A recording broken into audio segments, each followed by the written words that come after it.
biasa, biar kita tuh nggak pulang dalam keadaan yang sama, tapi kita boleh pulang membawa sesuatu yang bisa kita lakukan untuk memuliakan nama Tuhan. Jadi kita akan mulai ibadah kita, mari kita satukan hati di dalam doa. Tuhan, kami berdoa biar ibadah yang singkat ini boleh mendatangkan blessing dalam kehidupan setiap kami. Kami berdoa Tuhan tidak melewatkan satupun dari kami. Kami berdoa Tuhan bicara sampai dasar hati kami yang paling dalam, bahkan tempat-tempat yang rahasia di dalam batin kami. Berbicara bagi kami, anugerahkan hikmat, pengertian, juga pewahyuan, sehingga yang kami dengar bukan hanya perkataan manusia, tapi boleh perkataan Tuhan yang hidup, yang kami percaya sanggup mengubah kehidupan kami. Dalam nama Yesus kami berdoa. Amin. Kita angkat satu pujian, kasih yang terima.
Hati dan batin kami untuk menerima kedaulatan dan kebenaran firman yang kami percaya adalah Engkau sendiri. Tuhan, terima kasih kami percaya lewat pendengaran firman Kristus, iman kami dibangkitkan, lalu hidup kami tidak akan pernah sama lagi. Namamu dipermuliakan, dalam nama Yesus kami berdoa dan mengucap syukur. Mari setiap kita yang siap untuk diberkati, bersama-sama kita katakan amin. Puji Tuhan, sekali lagi shalom Bapak Ibu. Ya, kita tetap bersemangat, amin. Ya, ingat di ucapan bahagia dikatakan bahwa berbahagialah mereka yang haus dan lapar, karena mereka akan dipuaskan. Jadi saya berdoa biar kehausan akan firman Tuhan senantiasa ada dalam kehidupan setiap kita. Amin Bapak Ibu. Dan hari ini sebenarnya ini tempat yang sangat penting dalam iman kepercayaan kita, saudara. Karena apa? Pusat pemberitaan perjanjian lama dan perjanjian baru itu akan bermuara kepada pesan salib, saudara. Kalau kita lihat muara dari semua apa yang ditulis dalam Alkitab, ujungnya sampai pada sebuah pesan penting, yaitu salib. Ya. Jadi kita harus pahami bahwa kita tuh digiring dalam tanda kutip oleh firman untuk memahami bahwa salib adalah esensi. Salib itu bukan sekedar aksesoris, salib bukan hanya sekedar tanda, tapi salib sebenarnya sebuah perubahan gaya hidup yang Tuhan mau bangun dalam kehidupan setiap kita. Nah, itu sebabnya saudara ya, kalau kita lihat ya, salib itu salah satu hukuman yang sangat membuat orang itu shock terapi. Kalau saya tidak salah, orang yang dihukum mati itu tidak dikasih tahu kapan. Jadi menjelang hukuman mati setengah jam kemudian baru dikasih tahu. Jadi betapa menakutkannya. Saudara, salib itu membuat banyak orang trauma. Tadi kan kita dijelaskan bahwa orang yang disalib ditaruh di pinggir jalan supaya orang belajar betapa hinanya dan betapa kejamnya eksekusi mati salib itu. Tapi aneh, itulah yang dipakai Yesus untuk menjadi sebuah patokan bagaimana kita hidup di dalam Tuhan. Saudara, salib harus menjadi bagian penting dalam kehidupan setiap kita. Sekali lagi saya ingin sampaikan bahwa salib akan membawa, saya percaya, kuasa kesembuhan, kuasa anugerah dalam hidup kita. Itu adalah dampaknya. Yang sakit disembuhkan, yang lemah dikuatkan. Tapi salib ada tujuannya. Bukan cuma sekedar kita mengalami sebuah perubahan hidup, tapi bagaimana kita hidup. Makanya Yesus datang, saudara-saudara. Yesus datang di tengah-tengah peradaban yang sudah ada. Sudah ada orang beragama di sini, sudah ada kepercayaan, tapi dia membuat satu pemikiran, satu cara hidup yang membuat akhirnya banyak orang berpikir sepertinya Yesus memang harus disalibkan. Dia waktu hari Sabat buat mujizat. Orang Yahudi bilang harus cuci kaki sebelum masuk, hampir semua dilanggar. Karena Yesus gini sudah. Ketika banyak orang membangun cara hidup yang lebih baik, cara ibadah yang lebih baik, Yesus bangun cara hidup yang lebih baik. Saudara masih ingat peristiwa di mana Yesus menjungkir balikan jualan-jualan di depan Bait Allah, ya, saudara ya. Dan penukar uang waktu itu, dia marah sekali. Disitulah secara emosional terlihat dia itu mengeluarkan emosionalnya. Kenapa? Karena gini saudara, kalau kita tahu kan di sini ada kosher. Kosher itu ternyata sudah ada dari zaman dulu. Jadi ada satu lembaga agama yang dibuat untuk menentukan apapun itu halal dan haram. Nah, dulu orang datang ke Bait Allah bawa persembahan. Nah, dia harus berhadapan sama majelis-majelis ini nih. Untuk apa saudara? Untuk kasih tahu ini halal. Oh ini haram. Ini halal. Nah akhirnya muncullah ide. Apa idenya? Daripada capek-capek bawa korban, mending beli aja dari kami. Mahal sedikit, tapi udah pasti halal. Artinya pernah ada orang-orang di sini yang memanipulasi agama untuk kepentingan sendiri. Mereka membungkus ego, mereka membungkus nafsu dengan kacamata agama. Sehingga banyak orang mungkin terlihat oke-oke aja, tapi tidak dengan Yesus. Ada orang yang membawa uang untuk diberikan kepada persembahan. Majelis-majelis waktu itu berkata banyak, oh ini haram. Terus gimana? Oh tenang, kami buat penukar uang. One stop service. Dan bertahun-tahun mereka manipulasi melalui kacamata agama kepada banyak orang. Muncullah Yesus. Dia bangun budaya baru, integritas, hidup benar di hadapan Tuhan. Makanya saudara, salib itu sebenarnya membangkitkan cara hidup yang benar, cara hidup yang sungguh-sungguh, yang sudah lama tertidur. Itu sebabnya perjalanan keimanan kita bukan hanya untuk mengejar sesuatu, tapi untuk apa? Pulang berusaha merubah apa yang tidak bisa dirubah dalam kehidupan ini. Pada akhirnya budaya salib akan membawa kita pada hal ini, saudara. Diri kita pada akhirnya tidak terlalu penting karena ada kepentingan Tuhan. Pada akhirnya budaya berkorban, mengambil bagian dalam penderitaan dengan Kristus, itu merupakan bagian penting. Saudara bayangin ya, kalau saudara mungkin pernah lihat beberapa kesaksian. Rata-rata orang tuh bersaksi kan, rata-rata pada umumnya saudara. Shalom, saya dulu miskin, puji Tuhan, sejak kenal Yesus, saya makin diberkati. Atau saya dulu sakit, puji Tuhan, saya sekarang badanku dulu tak begini gitu ya. Ya. Lalu satu kali di sini saudara, saya merenung kalau Paulus bersaksi. Misalnya contoh, Shalom saudara, saya Paulus, saya dulu sebelum kenal Yesus, saya yang dulu Stefanus. Artinya saya punya otoritas, kemana saya pergi itu karpet merah. Karena saya adalah pemimpin yang dihormati di mana-mana. Saya nggak pernah kelaparan, saya nggak pernah kehausan, nggak ada penderitaan. Puji Tuhan, setelah kenal Yesus, karam kapal, patok ular berbisa, dikejar-kejar, mau dibunuh, belum selesai. Dan pada akhirnya saya mati martir. Kalau saya bisa mengalami, saudara juga bisa mengalami. Kita tuh nggak terbiasa dengan sebuah perubahan itu, sehingga waktu kita menderita, kita bilang, loh kok kita menderita, loh kok nggak sembuh, loh kok saya masih jomblo, mana Tuhan, mana? Karena kita lupa esensinya bukan di berkat, tapi salib.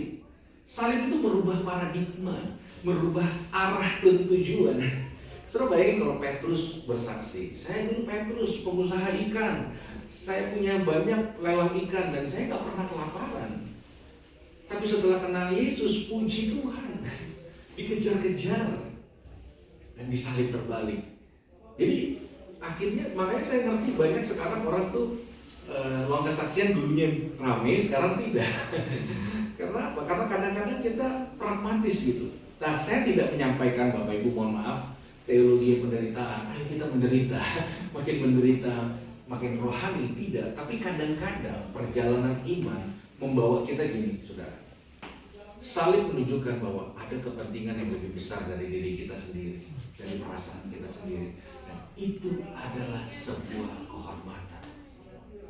Kenapa kita melakukan perjamuan kudus? Karena dia menjadi realita baru di dalam kita.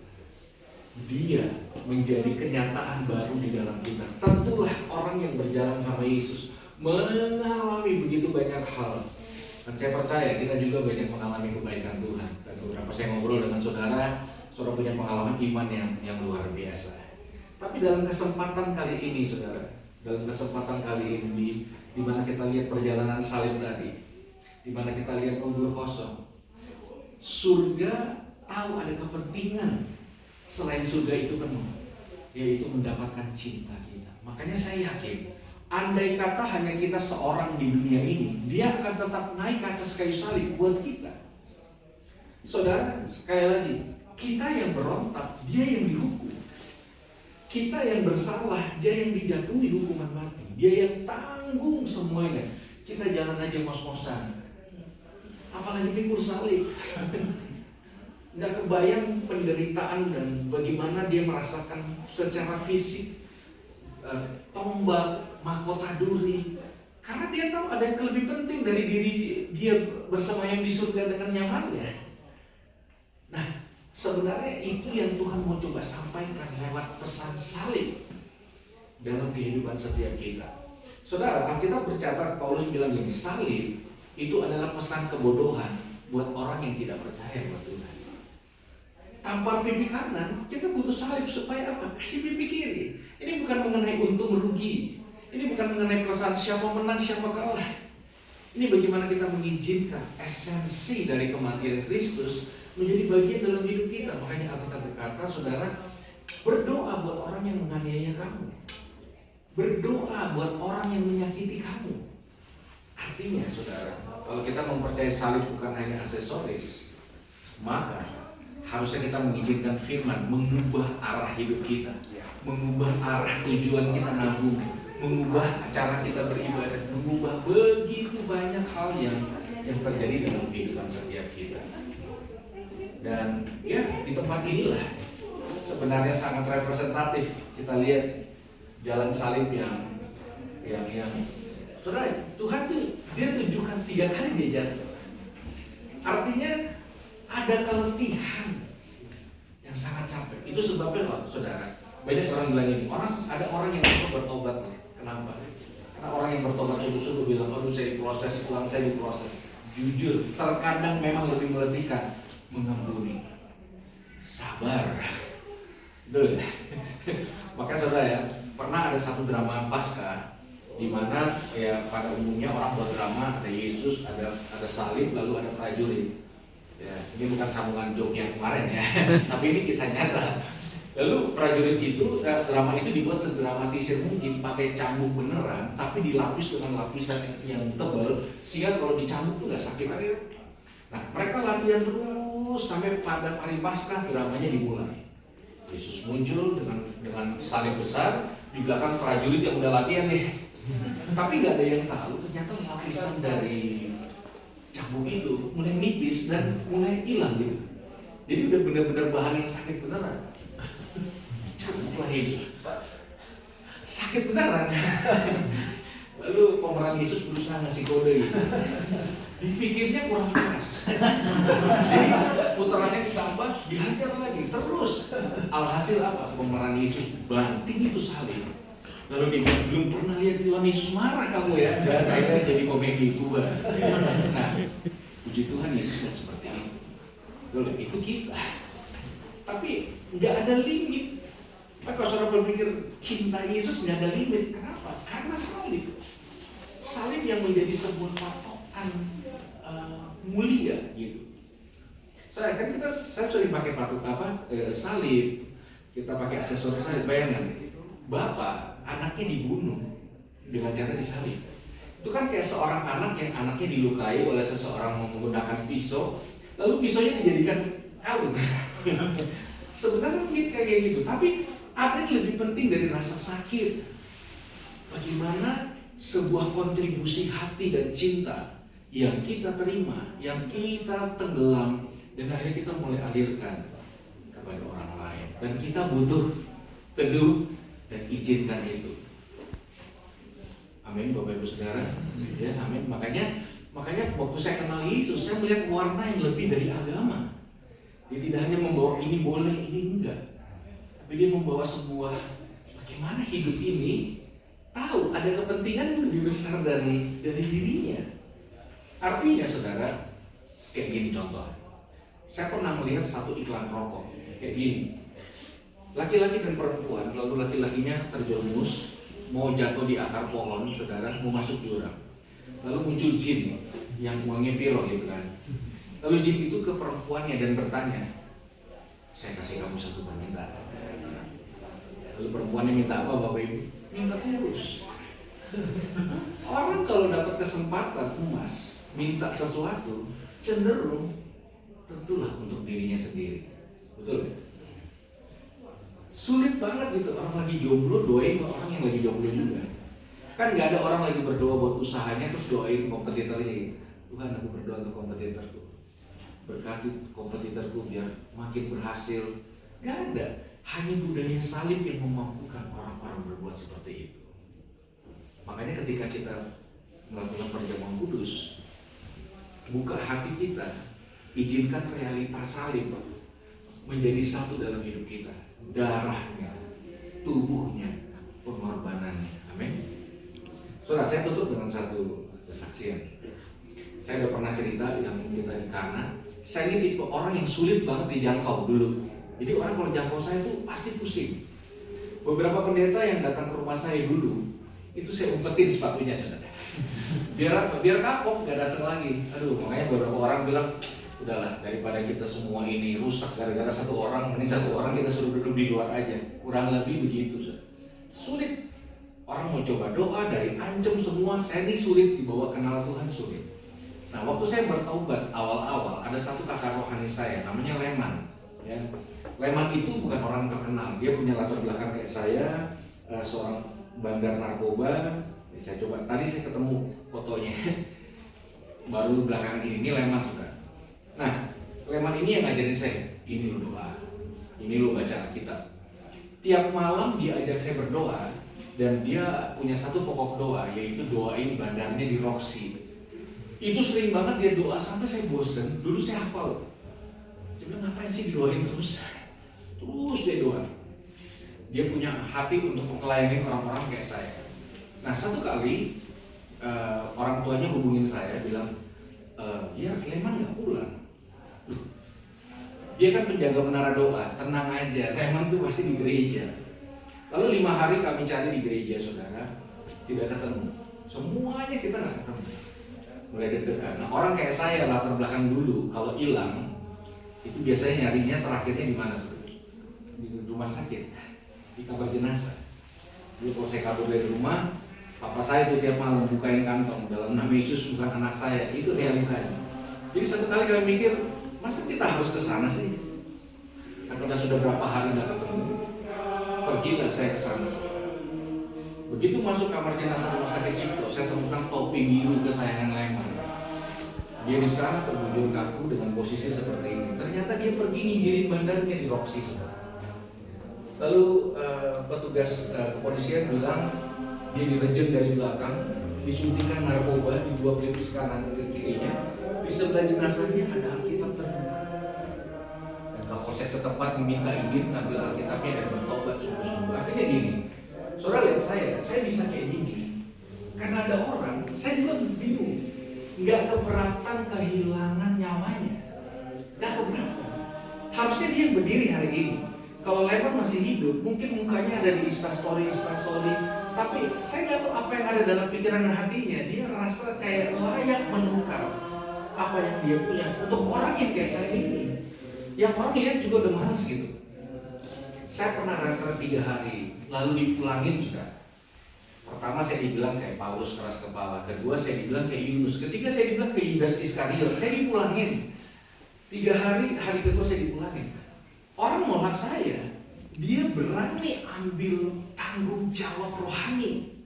Itu saya nggak bisa pikir sampai sekarang, dan itulah yang membuat saya semangat untuk melayani Tuhan. Karena dalam hidup saya punya seorang martir selain Stefanus, yaitu Leman yang mau. Itu saya. Kita berdoa dalam perjamuan kudus ini, semangat cinta Tuhan dan mencintai apa yang Tuhan cintai boleh semakin nyata dalam kehidupan setiap kita. Amin. Bapak Ibu, saya berdoa kita menjadi orang-orang yang dipakai Tuhan dengan dahsyat dan luar biasa, dan senantiasa hidup berpadanan dengan salib Kristus setiap hari dan setiap waktu, dan tentunya di tengah-tengah keluarga kita terlebih dahulu. Amin. Oke, kita akan lakukan perjamuan kudus. Mari kita satu hati dalam doa. Tuhan, berkati perjamuan kudus ini. Kami tahu tubuh dan darah-Mu Engkau korbankan bagi kami, Tuhan. Hari ini kami berdoa, Tuhan kuduskan roti dan anggur ini juga, Tuhan siapkan hati setiap kami. Kami berdoa biar apa yang kami lakukan pada kesempatan hari ini boleh mendatangkan berkat bagi setiap kami. Sekali lagi kuduskan, dan kami siap untuk melakukan perjamuan kudus ini. Dalam nama Yesus kami berdoa dan mengucap syukur.